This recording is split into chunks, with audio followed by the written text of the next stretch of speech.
Correctional Services says there's nothing unusual about Oscar Pistorius' early release. The Pistorius family also dismissed suggestions of preferential treatment.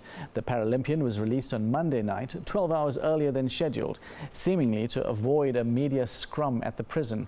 The family says they too were kept in the dark. Pistorius was convicted of killing his girlfriend Riva Steenkamp on Valentine's Day 2 years ago. Having missed the prize shot of the disgraced athlete walking out of Kgosi Mampuru, the media descended on his uncle's Waterkloof home. Hungry for any word on Pistorius' first taste of freedom. But they were left disappointed. A short and blunt statement and no questions entertained. We were informed that the details of any release are decided upon by the facility concerned, and that is why Oscar was released a couple of hours earlier. And an undertaking to strictly abide by the conditions set out by Correctional Services.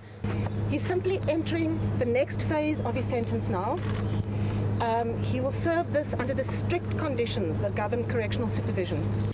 And still contempt from Riva Steenkamp supporters. The outrage about the judgment hasn't subsided, and now there's total surprise about this premature release under cover of darkness, so to speak. It also raised eyebrows in some legal circles. His release was a bit of a surprise in that it happened after hours. Because it's an administrative function, they don't work after hours. There's no urgency to being released on correctional supervision. But Correctional Services says everything was above board. We do not provide any preferential treatment to any offender. There's a uniform and to a fair implementation of the legislative provisions as well as the policy of the department. Correctional Services refuses to divulge the parole conditions. Well, if the state has its way, Oscar Pistorius' freedom will be short-lived. Well, the next chapter of this protracted legal battle will play out at the Bloemfontein Supreme Court of Appeal. The National Prosecuting Authority's appeal against the conviction of culpable homicide will be heard on the 3rd of November. Criselda Lewis, SABC News, Waterkloof in Pretoria.